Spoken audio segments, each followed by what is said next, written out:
لو عايز تعمل فيديوهات بالذكاء الاصطناعي تابع الفيديو ده.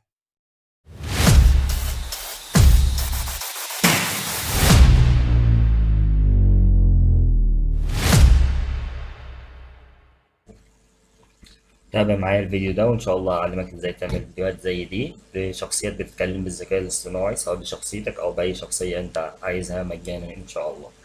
هنروح على موقع شات جي بي تي، نقول له مثلا اديني برومت لتوليد شخصية بيعمل فيديوهات يوتيوب، مثلا جالس على كرسي يوتيوب ينظر إلى الكاميرا وخلفه درع يوتيوب، هتديله التفاصيل اللي أنت عايزها عشان يبدأ يديك البرومت بالإنجلش. هو كده هيعمل لك الصورة، مفيش مشكلة، يعمل لك الصورة ويديك البرومت أي حاجة.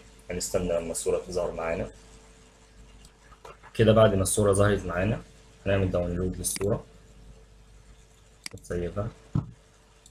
هنروح على موقع اسمه هايجين، هسيب لكم اللينك الموقع في صندوق الوصف أو في أول كومنت.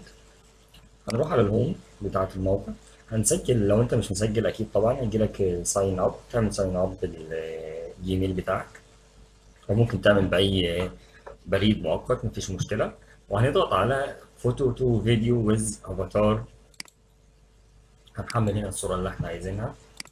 تمام. بعدين هنحط الصوت بتاعنا. تمام. ممكن نكتب سكريبت ونختار الصوت اللي احنا عايزينه هو يعمل لنا الصوت.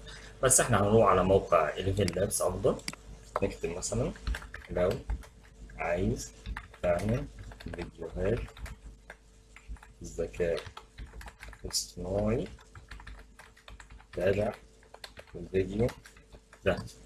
دوس على جنريت سبيتش. لو عايز تعمل فيديوهات بالذكاء الاصطناعي زي ما تابع احنا كده الفيديو سامعين ده. الصوت مش عامل معانا، هنعمله داونلود من هنا.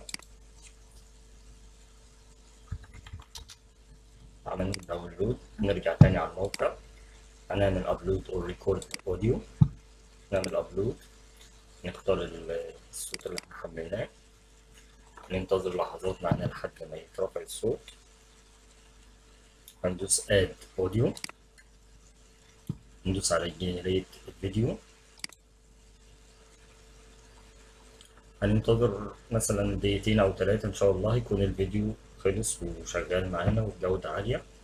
بس هو يكون فيه علامة مية، ننتظر كده الفيديو يخلص وبعد كده هقول لكم نعمل ايه.